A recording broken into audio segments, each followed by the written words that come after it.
This year may have brought us the perfect drug, but it's possible that this year also brought us some perfect games. Game of the Year 1996. Today on another Nine Inch Nails reference, by the way. I got that. Don't gag in the water over the intro. Right over my head with that line, with that reference. It's okay. Chard gets it. I get it. Go ahead. Welcome aboard the USS Press B to cancel. I am your captain of this vessel today, Chardmonk, and I am with there's three first mates here. There's three of us. There's a lot of firsts. First, second, third mate. I don't know. I'm not a nautical guy, but guys, we're here to talk about a good year. This was a strong year. And I know we looked at the list last week and really delved deep into this whole week. And we're like, man, this is some hard choices. But I got some hard choices that I need to bounce off of you guys. And my hardest choice will be Sinistar. How are you today, bud? I'm good. I phoned in my day job today. Hi work, in case you're listening. And I washed my car. So, Sweet. Okay. Speaking about phoning in, Jake, how are you, bud? Is that an attack on me? Really? I never attacked you, bud. Strays. Me? Love you best. God, are you picking on the Canadian this week, Chard? God damn. I even liked your intro line and everything. So I assumed you were on the phone doing this since we were underwater earlier, but no, that's totally my headphones. I have a 4-year-old who likes to pull my headphones, my very expensive headphones, and see how much they unravel and then spring back. oh, So now everybody sounds underwater. So that's fun times. okay. But, So that's you're doing great. Speaking of underwater, God lives underwater. That's got to be 96 reference. So, Jake, how are you doing? Go ahead and complete your thought there before I just push us along here. let's talk video games. Speaking of good, Wolf, how are you today? I'm doing great. I got my record player set up. I'm getting some room up in my office. We got the kids' room done last weekend. We're probably going to be getting a new bed here in the next few weeks. Nice. So, rumor has it you got a really nice album back there. Yeah. Rumors by Fleetwood Mac. For those of you who are not watching the video, I don't get it. It's funny because it's I think I read it's like the 6th best-selling record of all time. I would believe that 100%. Yeah, I don't doubt. And I'm pretty sure there's not a song on there that's not a single. Yeah, right. I've been looking for it, like, not actively, but when I go to thrift stores, I look through, and every once in a while I'll see it at a thrift store secondhand, and I'm like, sweet. And then I look at it and it's gouged to hell and scratched to hell. Yeah. I'm like, well, I guess that makes sense. Nobody wants to get rid of it if it works. Yeah, why would you? Absolutely. If I had that so album, I made the trek and went and picked it up yesterday. But man, Mick Fleetwood and Stevie Nicks knocked that one out of the park. Oh, yeah. Lindsey Buckingham. Yeah. I didn't want to mention Lindsey Buckingham because, Stevie Nicks has to sing the song about him. Understandable. But if you watch Silver Springs, you can definitely see, especially during their live recorded one, you definitely see that there's some emotion still behind those eyes. Speaking of emotion behind those eyes, 1996 was full of too many bangers. There's a lot of bangers. We had a lot of good stuff. We had some consoles that were released that had come out around that same time that were brand new, that were breaking borders and breaking camera angles and stuff like that. It was insane.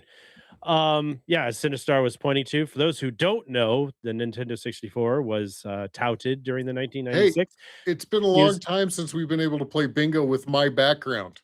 Well, you go. It's about time you unfolded that picnic table and put all your stuff on top of it. But, it's fine. Love you, bud. I hate it here. I know you do. You guys thought I wasn't going to be here tonight. Surprise, motherfuckers. I told you. You asked me to host. This is what you're getting. This is what we get. This is the train wreck we started, and that's okay. So real quick, like the Nintendo 64 came out in 96. Sony PlayStation was 95, I think. And then Saturn was what, 94?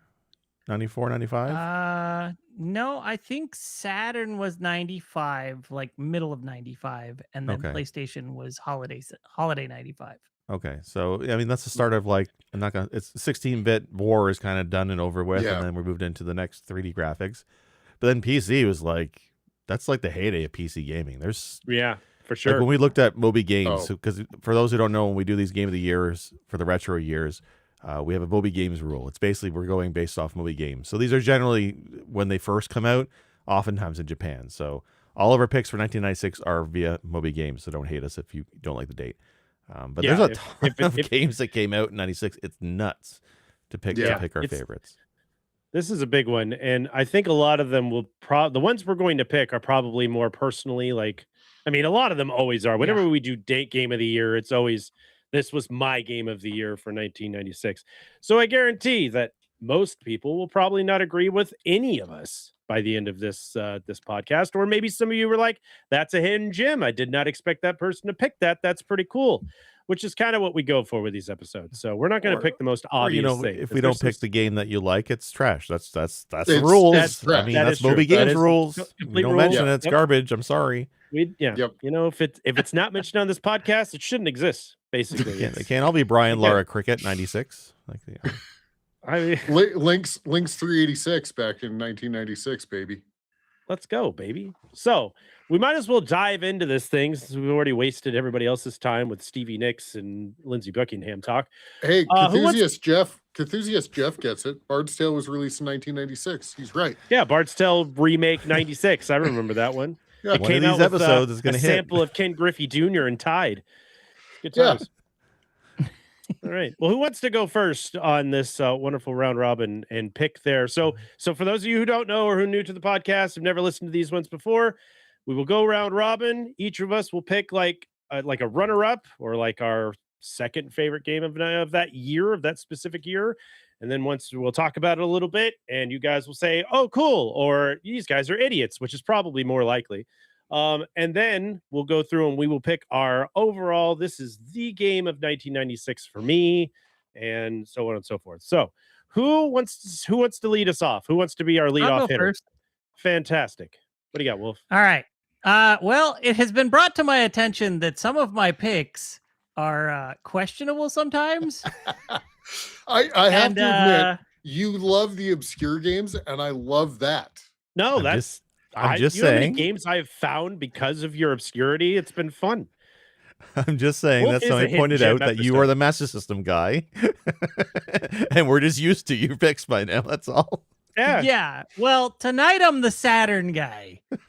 Okay. He's all crazy taxi akimbo. Sweet. No, that's Dreamcast. Okay, my bad. So, my runner-up pick here is Nights into Dreams. Okay, sweet. Which, actually, Jake tried to poke fun at me when we brought this up last week. But I absolutely adore this game. I feel like it's one of the early fully 3D games, and I know like that's kind of an iffy statement because when you're playing the main stages, it's 2.5D. It's all on a rail. Yeah. But when you fall out of Knights, or you're not playing as Knights and you're playing as one of the kids, Clarice or I don't remember the boy's name. They can actually run around and explore in full 3D. Mm-hmm. And so it has an aspect of fully 3D realized world that you can explore, and there's little like artificial life is what they called it, A-life or Nightopians. And those little things are just going about their business, doing their life, and you can suck them up as Knights. Just send them to an alternate dimension or something when you do a loop that collects items. Oh, nice. But you can just interact with them and hatch them if you come across their eggs while you're running around. And it's pretty interesting. Like there was the battery backup in the Saturn kept them somewhat going. But anyway, this was the big 3D hurrah for Sonic Team, because for whatever reason, Sonic Extreme got canned.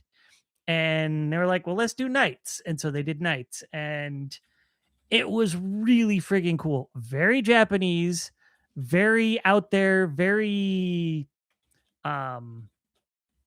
God, I mean, it's a dream world, and it nailed it. Yeah. I remember when they did commercials for this way back when, and this game was like calling to me to get a Dreamcast, like, or Sega or Saturn, sorry, whichever system it was on, I can't remember, but Saturn. it was Saturn. This game was like, I was like, I gotta get a Saturn because I was Genesis kid, so right, so Sega kid growing up, this was the next big thing in that in that plateau. I wanted this game so bad. This and Panzer Dragoon were like the big games that I wanted to play for that one. So, was this the game that came bundled with the analog controller, or was the analog controller separate? You could buy it with the analog controller. Okay. You didn't have to, but there was a big bundle package with the analog controller, and then there was an even bigger one that had not just the analog controller, but like a pillowcase and I think a poster and body pillow. Nothing creepy. Body pillows for the collector's edition, right? Nights into Dreams, eh? Yeah. I actually never played this. I think I just went for like 5 seconds with my daughter the one time, and we never really got a chance to play through it thoroughly. Like, is it actually? It's good, I guess. Well, it must be if it's your game of your pick. It's a really cool score attack game. The idea is to gather as many points as possible to get, hopefully an S on every stage within one dream. And then when you do all that, and then you also want to get an S on the boss of that stage, when you've done all the S's, you unlock extra content. Okay. And this game was so Sega was like so gung-ho about this game that they actually did Christmas nights into Dreams. I don't know how you got it in Japan, but here in the US, it came with I think it was Game Players magazine.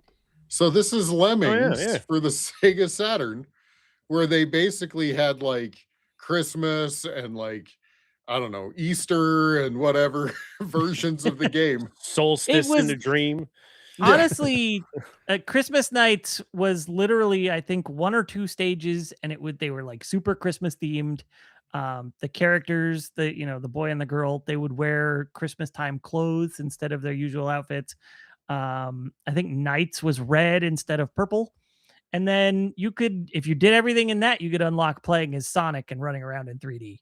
Oh, cool. Nice. It's funny. It's a neat game. Like I should actually check it out. I really did miss out on a lot of the Saturn stuff. I mean, outside of Bug, I really haven't touched the Saturn games before. But this is one I should go back and check out because it was so iconic for the Saturn. But they also they never did another one. Right? There's no sequel to Nights. I think they might have cameos in some games. Is there a sequel to Nights? There is a sequel to Nights. I want to say it was for the Wii. It was Night's Journey into Dreams or something like that. I have it. I have proof. It exists. I've never heard of that. Yeah. Nights 2. Yeah, it kind of went under the radar because nobody could tell if it was a remake or a sequel. Gotcha. It kind of exists somewhere between the two. Oh, Night's Journey of the Dreams. You're right. Yeah, and it was for the Wii. That's crazy. I've learned to never question Wolf. I know better than that. No, that's true. No, you never question Wolf, especially when it's something this obscure. Even though I don't think Nights in the Dream is very obscure. Nights wasn't obscure. Yeah, this is not an obscurity at all. This as was a AAA game, it is an obscure AAA game just because nobody had a fucking Saturn. Yeah, that's fair. I don't know. I specifically remember this being a huge thing for a long time, and I remember the commercials. I wanted it bad. I remember the commercials and the spinning and this, It was Saturn Sonic can in the sky. sky. It was Saturn can fly. PlayStation can't, and they drop it out the window. Yeah. I mean, there was the console wars were still like we're hitting things with hammer, like we're destroying other consoles to show you how much better ours are. I miss the days of Sega can, Nintendo don't. I miss the days. Sega's commercials were top notch. Yeah, they were. How weird they are. Yeah, crazy. Yeah. Gotta love. But I got a Saturn in I want to say the beginning of '96. And then I didn't get a PlayStation for like another year or two. Shit, I missed out on a lot of the 64s and the Saturns and the PlayStation ones. I didn't get a PlayStation until 2, and that was years later. I think I was just out of high school when we finally picked one of those guys up. So, but I wanted them all real bad, but my gaming did not allow for very good grades in school. So once that went away for a little while, I got really good at school and I did okay. So what was my problem? I didn't get good at school and I couldn't get the games because I wasn't good at school. Well, because you're just smart naturally. Unlike me, I have to work real hard at it. No, it was the attention deficits. There it is. Well, my attention is now on you, Sinistar. What's your game? What's your runner-up? All right. Well, I went a little deep on this one because I looked at a few options and I almost picked Command and Conquer Red Alert. But here's the thing. Hold on. I don't remember really deep on this one. Deep in the dungeon? No, Bard's I dungeon? don't. Twisted Metal. I don't remember enough of Red Alert to be able to talk about it. That was why I was like, okay, I got to find something else. I played a lot of Red Alert, but it's mixed and muddled in my head. So here's my deep pick for my runner-up: Big Red Racing. I was to say Bard's Tale. No, but okay. Big Red Racing. So Big Red Racing. This was a PC racing game, and its real big claim to fame was in 1996, it allowed up to 6 players over a network to race. Okay. And it's one of those irreverent games. The commentators would say, like asshole things. You could wreck each other. You could drive bulldozers. You could drive dump trucks. You could drive race cars. You could drive boats, hovercraft. This game was epic. And I remember sitting in my friend's basement. He had run a cable across the ceiling, and for those that know, it was a coax cable, so you could just connect to any of the T's, and we would all bring our computers over and play Big Red Racing after we played a whole bunch of Command and Conquer. So, like you do. Yeah, but this game is I mean, for the day, it looked like the Virtua Fighter of racing games. Like that's kind of how it looks. Well, wouldn't that be Virtua Racing? I guess. Yeah, except for that's fair. But this was the PC version of Virtua Racing. Right. No, this looks way cooler. This it was honestly so cool. what I'm looking at. This looks like somewhere between Stunt Race FX and Diddy Kong Racing. Yeah. I love the dust when you're trying to turn. You're like racing like army tanks or some shit. Oh yeah. You can. It's crazy. The list of vehicles is epic, and you can drive like you can drive around Egypt and the pyramids. You can drive through cityscapes. You can drive. I mean, this game, I kind of want to go back and play it again now because it's been long enough. And lucky for you, you can go to playdosgames.com and it's on there apparently. All right. It's abandonware. As long as it has the commentators and the soundtrack, while it was not like it was kind of like, I mean, it was like the rock racing or whatever, the one that GP loves, right? Right. Oh, rock and roll racing. Yeah. It was kind of like that. So no, this game was I can't tell you how many wee hours of the night, with Little Caesars Pizza and yelling at each other, we played this game. I mean, in 1996, 6 players on a network. You're all on your own computer, right? Yeah. So I remember those days. I remember a good LAN party. Yep. Good times. It even had modem play. You could play 2 players over a modem. So you could have one person dial into the other person's computer. Who made this game? Do you know the studio name?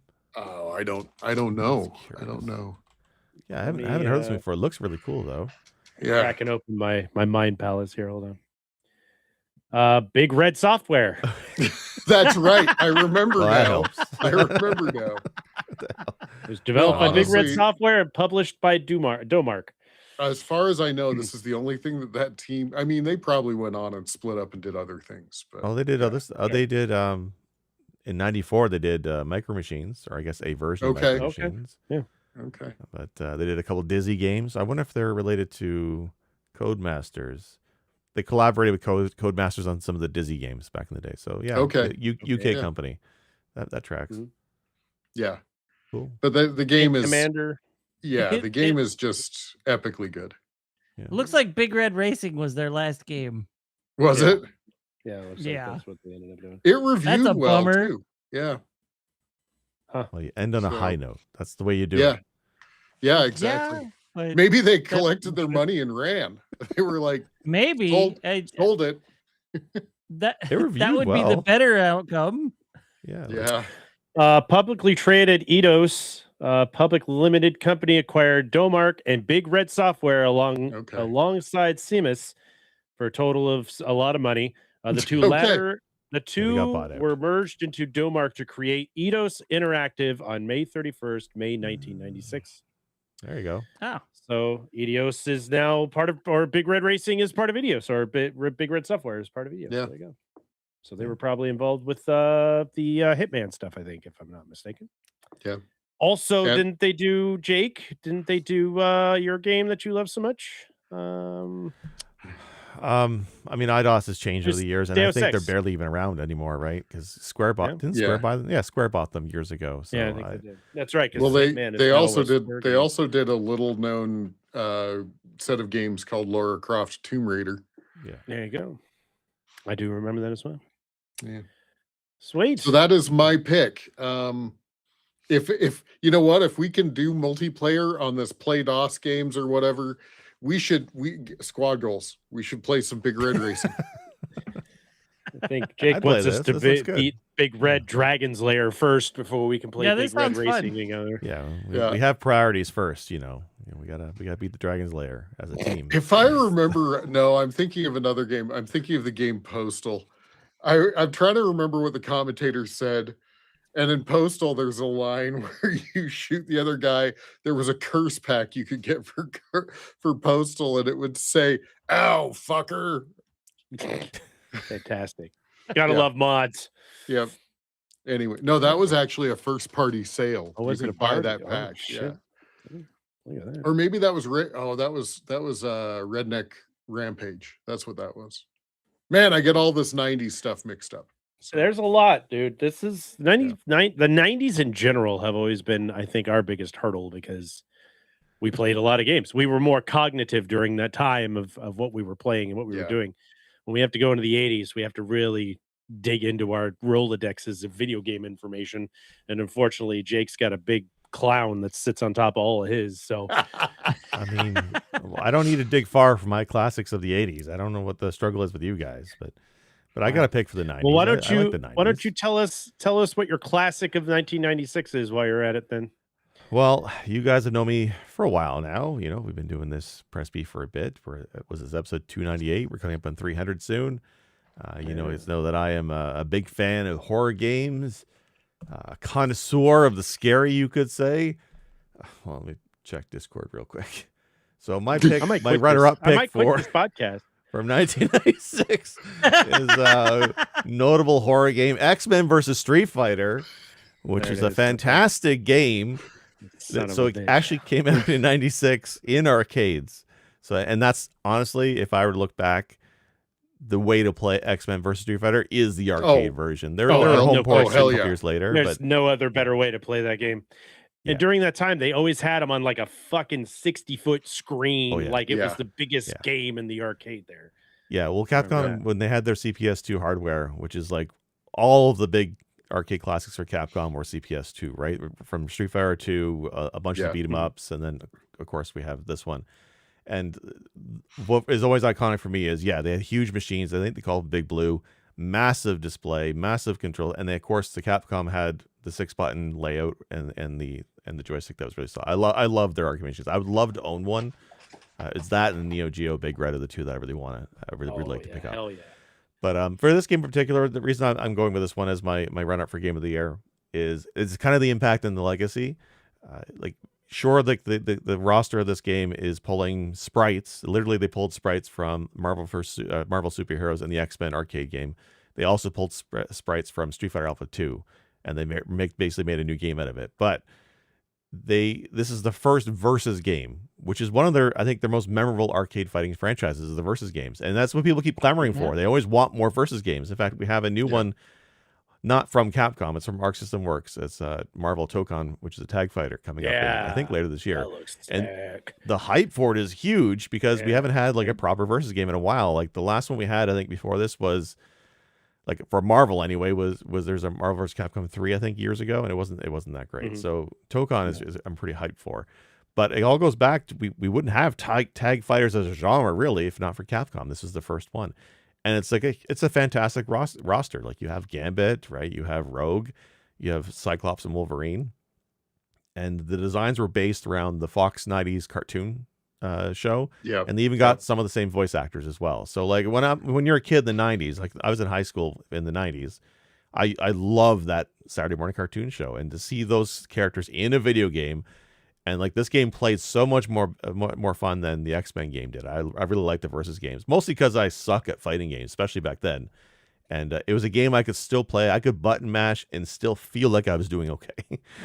Right? Yeah. But if you took the time to learn the combos, learn the characters, you could actually, it's very technical when you got into it. Like the combos in this game were pretty in-depth, or like I said, button mash. I love how it had the super jumps that were common to the Marvel game as well. And the air combos, the air jungling is awesome.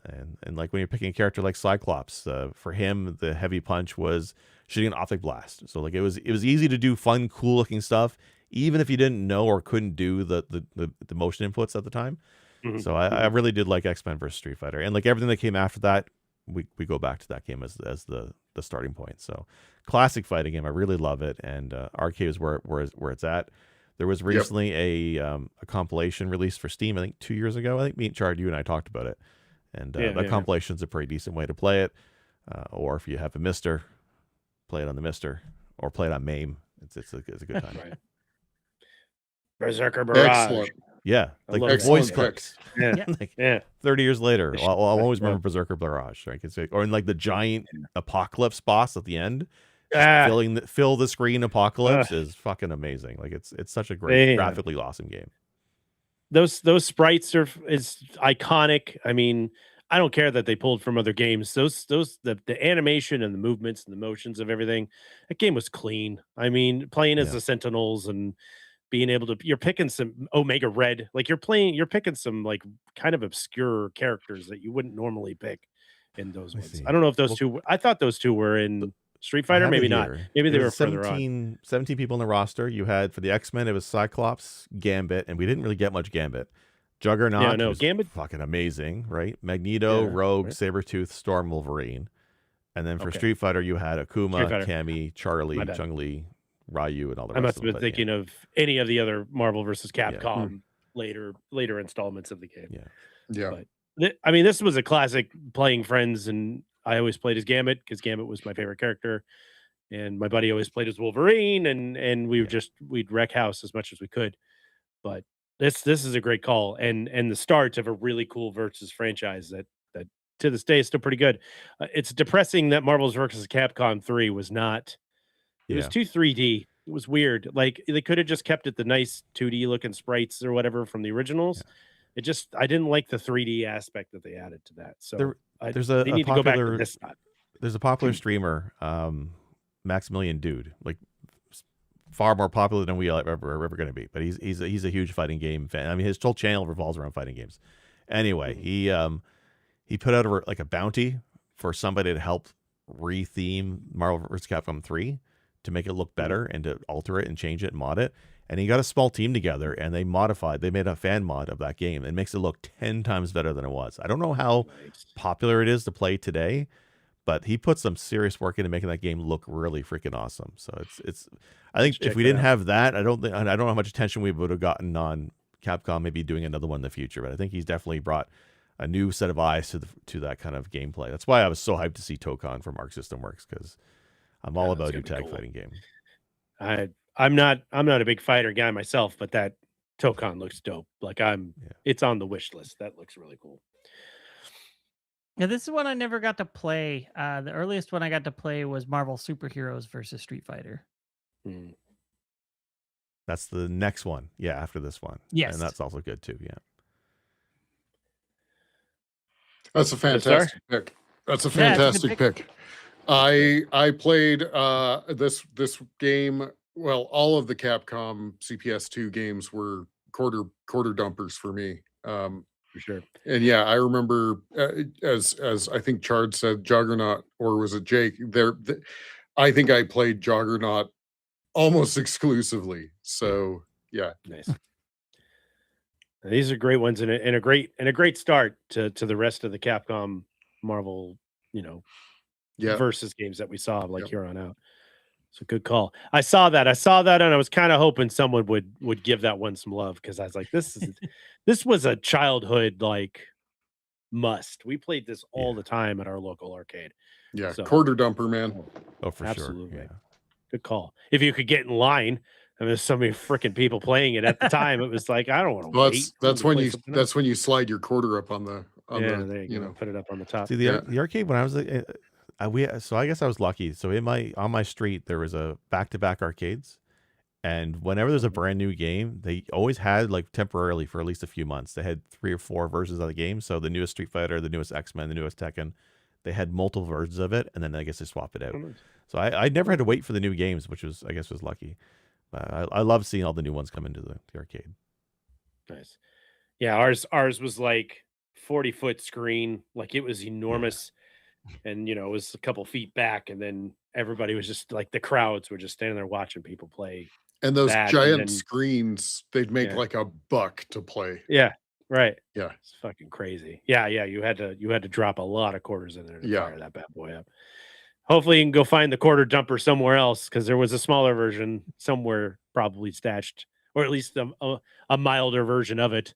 They would have Capcom 2 up there, and you're like, I would just want to play something, and you go find Marvel versus Capcom 1 off in the corner, covered in spider webs, because everybody's more obsessed with the first one. Gonna take you for a ride. Anyways.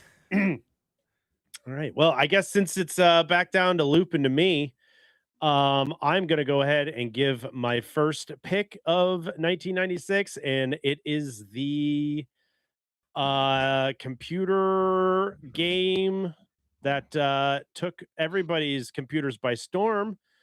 Descent 2. Descent 2 is going to be my first pick of 1996. I played the absolute literal shit out of this game, and I think I told you guys the story of when I went to, God, it was some computer store. It wasn't Fry's, but it was Circuit City or something. It was whatever my parents took me to, and they're like, you can either get a 32X in a game for your Genesis, or something else for my birthday. And I was dead set on getting a 32X and getting the Sonic game that came with that. And I stumbled upon this game where it was in full 3D motion, and I was playing it on a Sidewinder joystick, and I was like, oh my God. And I was enthralled by this fucking game that I ended up completely abandoning, and for good reason. It sounds like the 32X dream. And I picked up Descent 1 and a Sidewinder controller or joystick, and that has set me on a world path of playing all the Descent games. And holy cow, if Descent 2 wasn't top of the line. That game was sick. It's got a lot of tunnels, so Sinistar likes it. Hey, baby, you gotta love those tunnels. Gotta love those tunnels. I love the different rockets that you get in. Obviously, all the different laser guns and shit. Collecting the blue orbs and being attacked by all the crazy robots. The new enemy types. Yeah, the new enemy types. Yeah, the bigger enemy types and the big robot bosses that were drilling, because they're all mining robots or whatever. Yep. This game was cool, and the concept of being able to flip upside down, you're playing Star Wars versus TIE Fighter, but in tunnels. So win-win. And you'd be able to pivot, and you're sliding into fucking places. It's just cool. It was a cool concept of the game. I really like the flying aspect. I love the 360 spinning aspect of the game. It just took me a long time to understand that you had to propel yourself, because this was the first time we had played games that didn't mean if you pressed forward on the joystick, you walked. That's not how this worked. When you press forward, you dip, dive, and all that stuff. So it was definitely a new thing to learn how to use keyboard and the joystick, or you can use the rollers on the side to go front, run, or backwards if you were. Yeah, if you have the throttle. Yeah. Yep. So cool game. Descent 2. I know there's people out there that listen to our podcast that do love this game. Enthusiast job, talking about you. And I had to throw Descent 2 out here because this game was a lot of fun, and it really changed a lot of first person shooters for me going forward because it had that whole 360 aspect, but everything was still 2D. It still had that Doom look, except some things were, but you could actually, I think it did have the 3D aspect because you could sneak up behind robots. Yeah. It didn't all look like that 2D Yeah. look that Doom No, they has. were polygon renders. That's for right. Sure. That's right. Yeah. Completely forgot about that. They were It's a not great game. sprites. So, Fantastic game. If you haven't played Descent, any of the Descents, at least play 1 and 2. Those games are dope. yeah. So that's my first pick for 1996. Yeah, I'm glad you picked it because I saw that on the list and was like, "Fuck, there's a Descent game." If I hadn't played it so obsessively in my youth and in the 90s, this game could have easily gone past my radar and I wouldn't have never known. But and it saved you from a 32X. It did. I didn't have to learn how to solder, which honestly, I probably could have learned how to solder, and it might have made my life. Could have had that Sonic 32X with Sonic and Knuckles, or Knuckles Chaotix. Everybody's Knuckles classic. Chaotix. Who doesn't want to drag their friend behind them while they're running around at super speed? You could have had the Tower of Power. You could have. We could have set it on light on fire. For Descent 2, this is the only one pretty unique. We haven't had a game like that since, I don't believe, or at least not as successful, obviously, as Descent. But that 6 degrees of movement, just wherever you go, and because that was also really good for multiplayer. I remember hearing multiplayer was big, big a blast. I think it was up to 6 players or 8 players or something with that one. So you don't really see that. I couldn't tell you it was my game of the mid 90s. I played this game religiously, and I was always trying to find something different than everybody else was playing. Everybody's playing Doom, everybody's playing Quake, and I love Quake. Don't get me wrong. Quake is bar none a top game, but I was like, I want to play something that everybody else isn't playing. And Descent was that game. So, and you don't hear a lot of people around the schoolyard being like, yo, I beat Descent last night. They were always talking about Doom or something else. So I was like, bitches, I fucking beat Descent too. What have you done with your life? Nothing. And they're like, what's that? Exactly. And now I work in manufacturing. So haha. But anyways, yeah. No, it's a great pick. Descent and Descent 2 were they were groundbreakers. They were, they plowed ahead and took us places that we needed to go. Literally and metaphorically. That's good. All right. Well, it is time for round 2 or round 1, the final round, the lightning round. We'll just say that, but it's not very quick because we don't do a lot of things quick. This is a lot of things that we like to brag about. So let's go ahead and roll around. I think we just metaphored ourselves into a corner. We might have. And I like to do that. 3-part deep dive into the games of 1996. Thanks, Chard. You're welcome. This is how we end up with another domain name. Listen, I'm not asking anybody to spend any more money on shit that I screw up. Thank you very much. Website is pressb.org. I'm sorry. Go ahead. Wow. Wolf, what is your lightning round game, or what would you say is my game of the year? Favorite game? Yeah, the game of the year. My favorite game of 1996, and I've talked about it before, so we don't have to go super in depth because I think I talked about it in a hidden gem. Dragon Force, once again, Sega Saturn.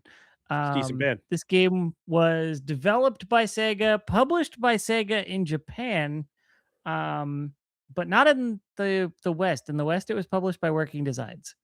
But yeah, this is, you send your armies of 10 to 100 people against your enemy armies of 10 to 100 people, and they just go at it until the war's over, and your generals use special attacks at each other, and it's just massive chaos and a blast, and it has aspects kind of in line with 4X games to a degree because you take over nodes around the map as you win, and that generates more resources, more soldier generation, expands your influence, and helps make it to where you are more likely to either generate alliances or scare off the opposing forces before you even have to battle them. This is where we got our little guy.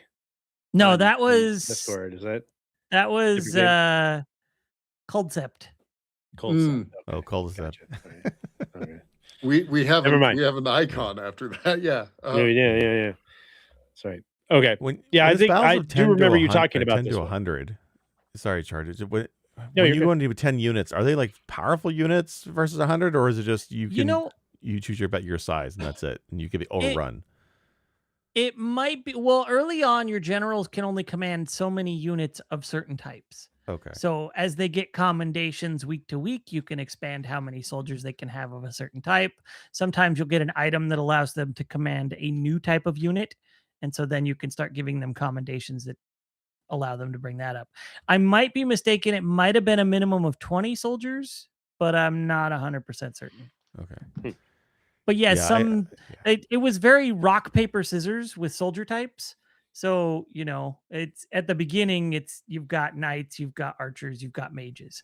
Those are a serious just rock, paper, scissors group. But then you get more wild stuff like harpies and samurais and, all sorts of other soldier types. And now it's a very bizarre rock, paper, scissors, but it's still essentially rock, paper, scissors. It honestly I remember sounds an screenshots awful and how lot. the battles are, and it was always epic. And I need to play this game. That was my thing. That's really cool. It sounds an awful lot like Heroes of Might and Magic as well. I'm getting that kind of too. Like go collect your armies, and then you go into battle, army against army kind of thing. Right. I think Sort Heroes is much more turn based than this sounds like. Yeah, because when you go into a battle, you're just in that battle, and it's essentially just like a football field of soldiers, and you're viewing it from one side, and they're just going at it. And you can give them like little commands like rush the bottom, head to the back, go for their general, whatever. Yeah. But it's pretty limited command set. But yeah, I absolutely adore this game. Interestingly enough, my brother recently told me that I guess Unicorn Overlord is the closest thing he's played to Dragon Force. Okay. I've seen a few streamers try that, play that game before. So that's recent, X2, actually. I was watching him playing that. Yeah, it's not too long. I think it's a year or two. Yeah, it's like 2 years ago, something like that. And it never came to PC, unfortunately. I know you've talked about this game before, and I think at the same time then I was like, I need to go play this game. So here's your reminder. Yes. Go play Dragon Force. Because I have so much free time and so few games to play. This game is an absolute time sink. I've wasted like in high school, I spent whole days playing this and never beat it. Okay. Like I'm still playing it right now as we talk. I'm playing Dragon Force right now. But like you could pick from like a dozen generals or so, maybe a little less, and their interactions with other generals unfolded certain stories. It was lots of anime tropes in there, lots of fantasy story tropes in there, but ultimately it was just a lot of fun. And the amount of story there was for each character was kind of impressive. That's cool. Nice. Very cool. Nice. Yep. All right. Sweet. Okay. Sweet chinchilla. Sinistar, what do you got, bud? What's your game of the year for 1996? Well, my game has already been mentioned a couple times in the podcast now, so I'm good. Let's move on. It's fine. I had to compare. Okay. No, I'm. My game is a little known, unknown indie game that never got popular anywhere. Quake. I should have worn my Nine Snow shirt. Never heard of it. Yeah. No, I'm sorry. I being the PC player, the MS DOS player, when I looked at 1996 and I saw Quake on this list, I couldn't pick anything else. If you want to say no to Quake, like honestly. Yeah. Well, once again, I'm going to go back to my buddy's basement where he ran the coax networks. Along with playing Command and Conquer and along with playing Big Red Racing, we would play the hell out of Quake. And I remember that this is the game that taught me to find camp spots. I had never been like a first-person shooter camper until then. And then, of course, everybody realized that you were the camper and everybody would go after you, right? Yeah. The whole telefragging or spawn fragging, I love all of that. And then to add on top of it, so we're going to talk about, well, a couple things. Nine Inch Nails, Trent Reznor did the soundtrack, which is why Avid gamer Trent Reznor. Yes, thank you, sir. I love Trent. I love you. Which is where the gagging joke over the intro came from. Yes. He made all of the sound effects, and there is a very clear, if you sit underwater too long, you start gagging, and it is like, I swear he gagged himself on purpose, like really genuinely, because it is awful sounding. And it is Trent Reznor gagging in your ear. Yeah. So, I mean, sold. You know I love it. That man could gag in a drum snare and I'd fucking buy it. I'm good with that. Yeah, like I knew he did the music from you guys, obviously. Yes. How could I not? Yeah. But then when you guys explained that Trent also did the sound design, like how wild is that? The sound effects and sound design and grunts and groans. It's why the nail boxes for the nail weapons say "nin" on them, is because it's that's and then I want to nail add gun on, was like a new thing. Like the nail gun was like, you get a nail gun weapon, what? And then it has the logo on it, and I'm freaking my ass out because the quad damage plus the super nail gun. Holy shit. And I love the fact that when the quad damage kicked in, you would get that additional like sound over your weapon, but it'd be like over your gun. So I also want to call out that the modding so this is also one of kind of the first that I remember, like genuinely moddable video games. And I played the absolute hell out of Team Fortress, the original Team Fortress, which was a mod for Quake. Right. I know everybody knows of Team Fortress 2 on Steam. Right. The very cartoony, which I love Team Fortress 2, other than the bots ruin it. But but this is, you learned every single map in Team Fortress, because Team Fortress is basically capture the flag at an epic scale. Everybody gets a class that has specific duties. I loved the engineer class. I would build the automated guns. I would build the dispenser stations. I love this game. I would spanner kill people, which of course is a wrench for those of us in the US, but I would spanner kill people, just run around, just beating them over the head. Nice. And then this was also when 3D graphics cards really started. 3D FX kind of came out of nowhere. We'd had some others. S3 had some, but 3D FX came out, and GL Quake came out, which was a mod for Quake. And I remember water was transparent and moved like water, and I was like, what is this? Yeah. Because you used to be able to spawn camp in Quake. You'd go underwater, you'd hear the gagging noise, but you could see out and they couldn't see in. Right. And so you just shoot them from the water. No more if you had GL Quake. You lost that. Yeah. So I love the hell out of this game. Yeah, Quake and I go way back. Sinistar picked this as soon as he saw it, so I had to relinquish my love of and Quake in one whole sandwich of joy. But this was probably the first game I played modded. I don't typically play a lot of modded games, but I remember there was like a grappling hook mod when you played like deathmatch with friends, and I was telling you guys last time, like the rocket jumping and all kinds of crazy shit you can do with the character, and there's definitely a whole bunch of like things that spawned from Quake in general. I mean, Jake was talking about Quake Arena being one that he really got into, and I think that started that other arena game that was Unreal Tournament. Unreal Tournament. Thank you. Unreal Tournament was one that like kind of for me was just the natural progression from Quake into Unreal Tournament into that game, which I played the hell out of Unreal Tournament. But Quake was incredible. The soundtrack's amazing. Everything about it sonically and musically is just top notch. And it's funny to think that, this guy has won Oscars for movies now, and he never considered himself a soundtrack guy, but he made the soundtrack to this game so many years ago. in 1996. Yeah, but like some of the best film scores him and his partner have done, right? Like he's I mean, whether you like his music or not, he's a super talented duo. Like they've done some epic stuff, and I think they've been doing this for decades, even going back to video game soundtracks. Like, did they do any other video game soundtracks? I'm sure he's done a few, but honestly, Trent did Quake by himself. He didn't have Atticus until years later.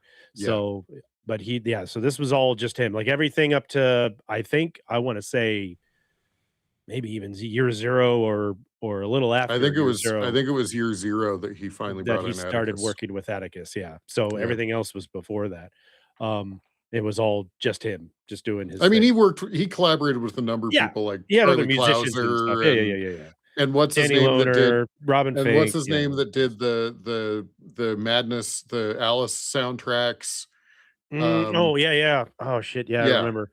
Anyway, he's Tweaker, yeah. Or is that Charlie Closer for? That might have been Charlie Clouser. Anyway, I don't remember. Anyways, shit, you know who? You know what video game soundtrack he's doing next? He's doing that. He's doing Heretic. Intergalactic. Heretic. Intergalactic. Yeah, that's fucking wild. I saw him standing in front of the logo for the company that's doing it. So I can't wait, dude. As soon as they were like, "Yeah, we're doing the soundtrack," it's like sold, wish list. Don't care. Don't care. Do not care. I will sit and listen to this. Yeah. Well, I've got one, so I'm good. I'm safe. But no, that's Insomniac. No, it's not Insomniac. Yes. It's Insomniac. Yeah.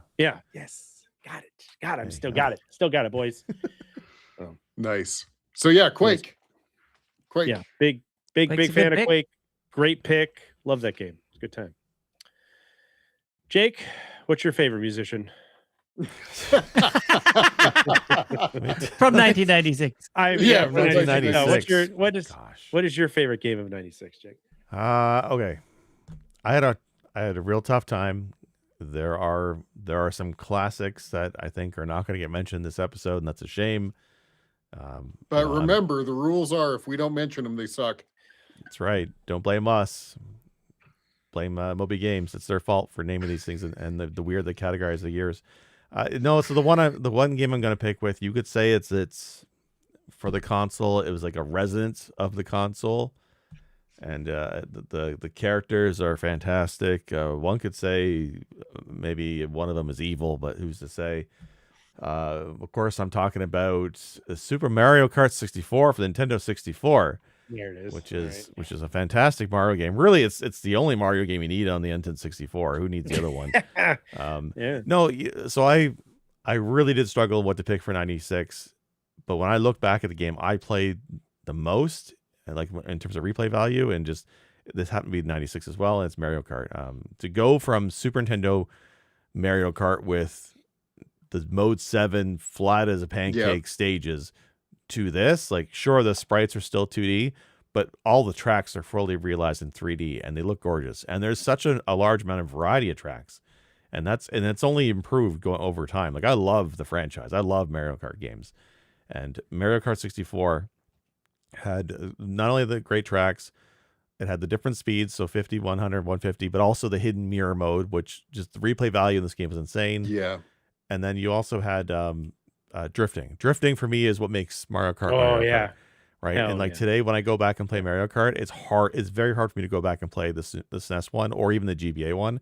It really has to be Mario Kart 64 or it's the Wii one. It's like the two I go back to, or the newer ones, right?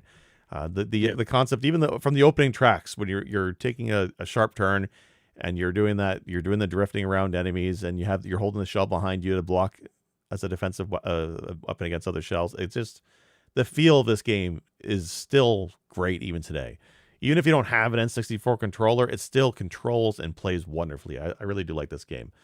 There was there's been a series of people taking N64 games and decompiling them and recompiling them as PC ports. So fan-made PC ports. So not emulation. They're literally decompiling N64 games and making fan ports on PC, and they've all been stellar. There's a bunch of them, and the Mario Kart 64 one is awesome. It plays amazing on the Steam Deck, runs great on PC. There's a limited number of people making mods for it now, like changing the character sprites, upping the graphics, textures, the whole bit. Like, it's really, really rad, and it's all fairly recent. And whenever there's a new Mario Kart game that comes out, as much as I love the new ones, I still like going back to the N64. So the N64 Mario Kart is my game of the year for that year.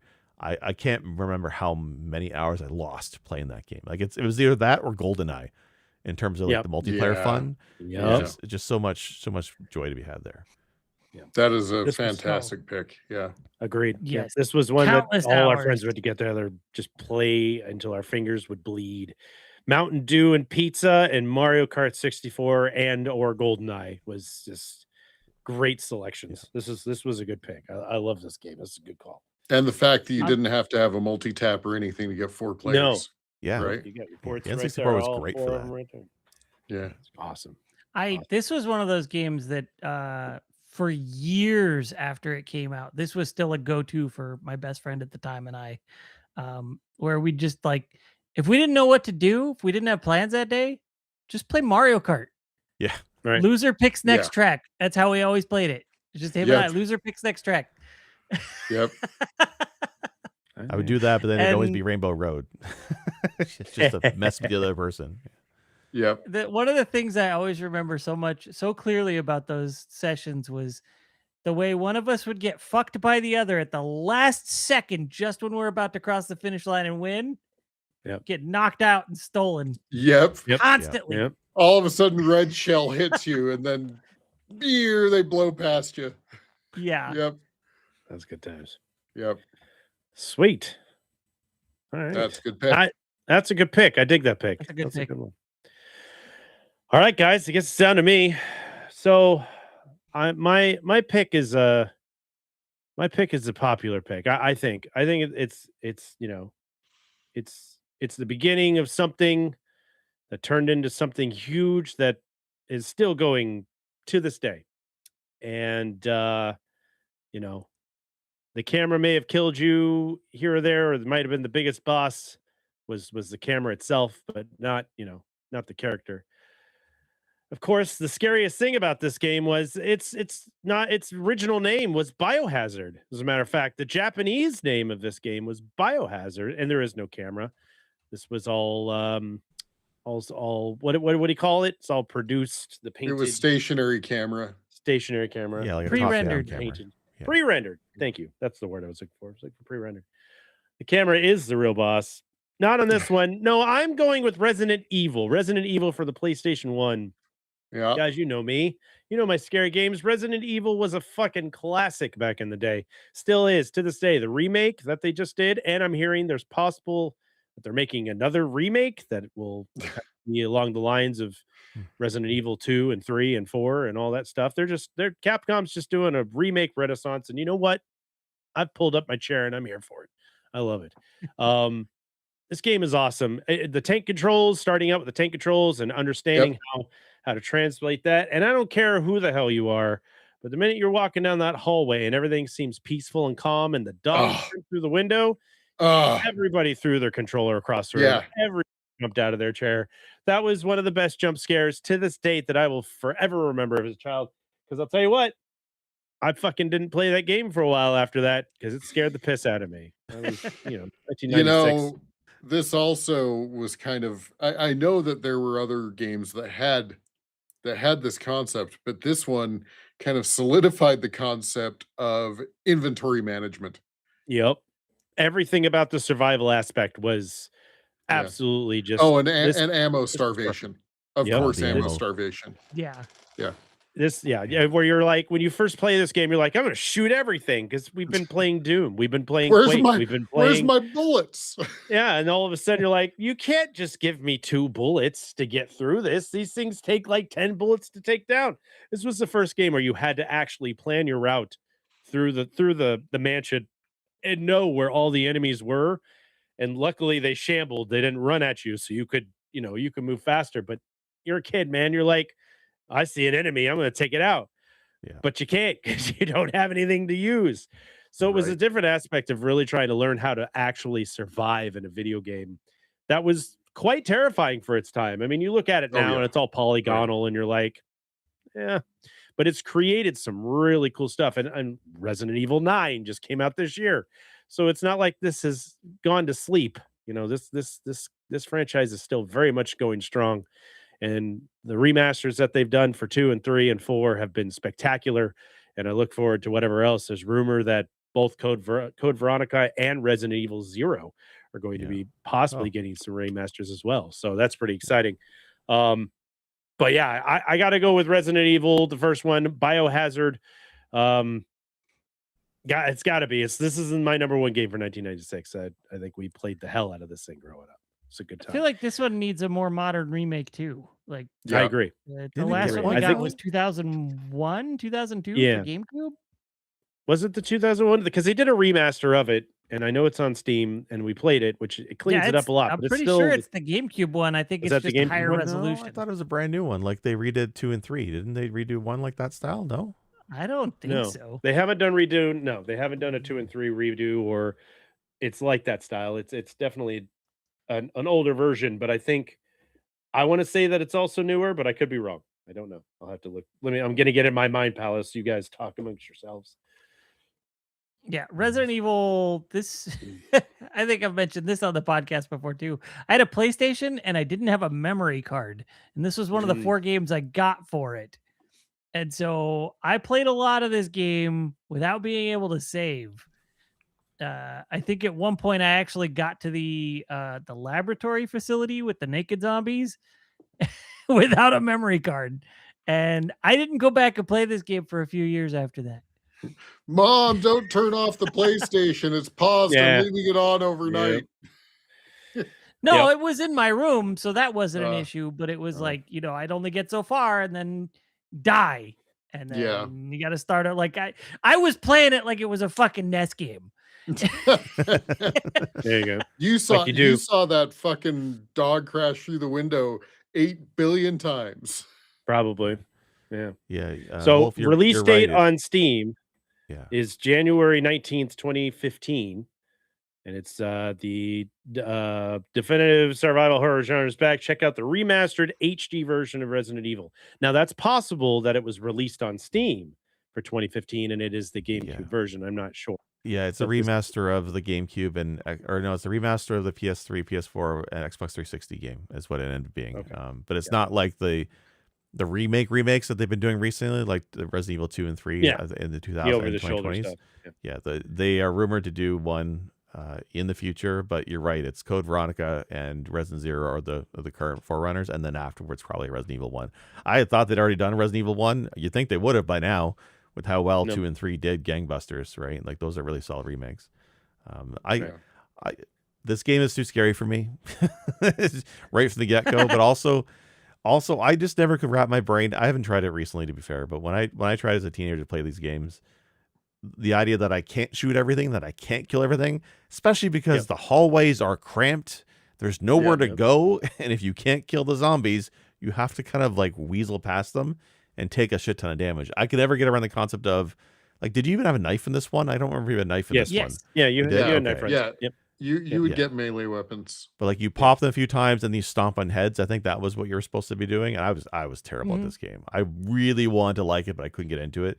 2 and 3 is where I really kind of liked the series, but I need to go back to 1 because this is a template for the entire franchise, right? Like the first one is so good, so it's a good pick for sure. And a lot of people are put off by the tank controls in general. Like it was really hard to navigate. You have two fucking.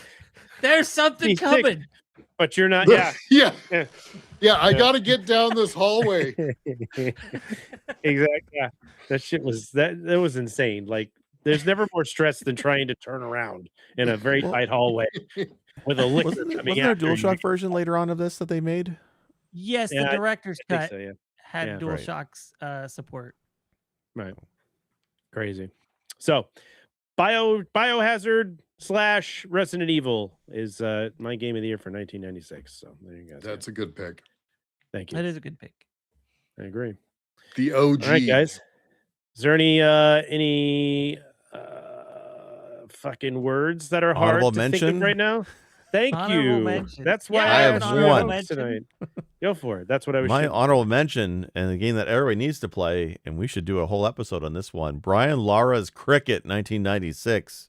That's a classic. We all need to get into the world of cricket here in North America. reach a new audience. That's what we need to do. No. Pretty sure there was a Ken Griffey Grand Slam that we needed to play and put in there too in 1996. So go Mariners. Okay. Wolf, you said you had one? Yeah, it's another Saturn game, Fighters Mega Mix. It was one of the first like mashup, multiple IPs in one fighting game kind of games. And it's so much fun. Like, if you've never played it, if you like Fighting Vipers, if you like Virtua Fighter, it's worth a play. Give it a shot, because it's so fun. And I always loved the fact that you could play as the Daytona USA race car. It was so random, the characters in that. Thank you, Sega. Love that. All right. Well, sweet. Okay. Sister, you got one? You good? I actually named mine, which was Command and Conquer Red Alert. Okay. So that's my runner-up. As I said, I don't remember. It's mixed up in my brain, and I'll start talking about Command and Conquer the original, and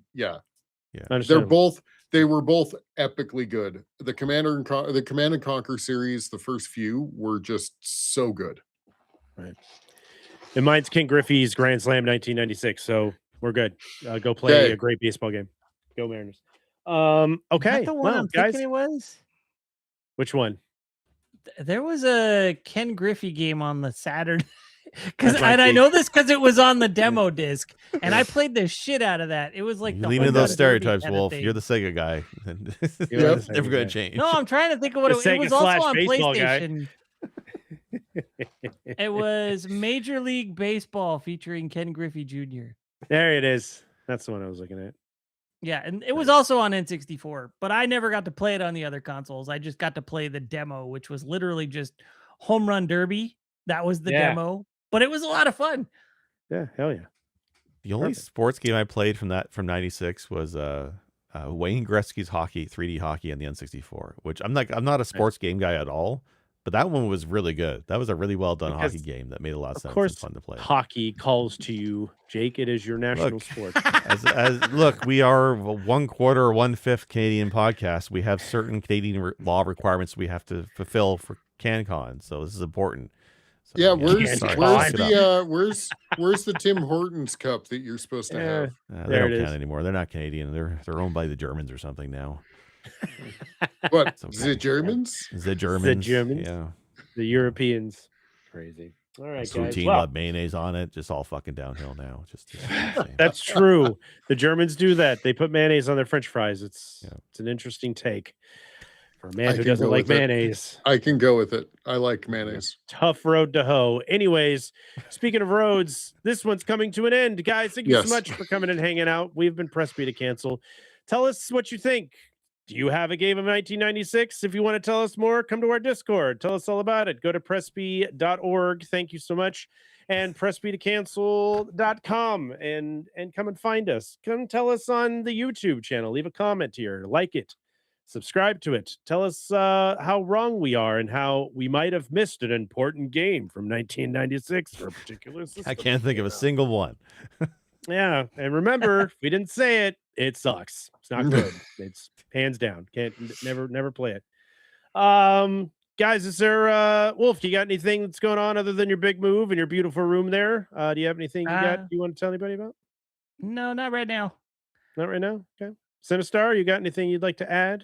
We've got one bit of housekeeping that we might skip. I can do it. Okay, it's there. I'll take care of it. I'm good. I'm gonna go play Ken Griffey's championship soccer. Damn it. I hate it here. And Jake, do you have anything that you would like to announce or talk about? You know what it is? I've been playing too many video games and not doing enough videos. Right now, I'm finishing up the Diablo 4 expansion. I have definitely come around on that game. The story in the latest expansion is pretty good. It's not quite as Diablo 3 good. I like Diablo 3 story more, but their Diablo 4, they brought all the stops for the end of the trilogy of D4, and it's really fun. And then by the time I'm finished that, I'll probably be getting back in the Path of Exile. But I'm hopefully can play or do some videos. I did recently finish Titanium Court. I was going to do a video about Titanium Court, but that game pisses me off. It's a great match 3 game and a really cool narrative and stuff, and then the ending pissed me the fuck off. Almost insultingly so, but people do love that game. So if you're interested in games that are fun to play until the ending, maybe check it out. I'm not going to do a video on it anymore. I'm too angry. Boy, that's a Jake's very genre I vocal. love. I love that genre. Go try this match game 3 out. I hate and the narrative visual ending. novel stuff. It's a weird mix, but it was good. It was good right till the end. It was good until it wasn't. Yeah. Yeah. Perfect. And I've been dabbling in Crimson Desert because it's got my soul and I can't let it go. But I actually took a little break from the desert and I started playing some Parasite Eve amongst everybody's Discord. Might stream it. I might not. It might come around Christmas because it is a Christmas game. But I just wanted to. I've never played it. I've seen it. I've watched it. I've heard people talk about it. Obviously, Wolf and Sinistar have their opinions that they have said on numerous times in the podcast, and it is slow. It's slow, and I'm learning a lot about my mitochondria that I didn't know had anything to do with reality, but it's still good. So I'm just messing around with that, and I'm going to try and finish up Signalis this weekend, which has been a fantastic callback to earlier Resident Evil and Silent Hill games.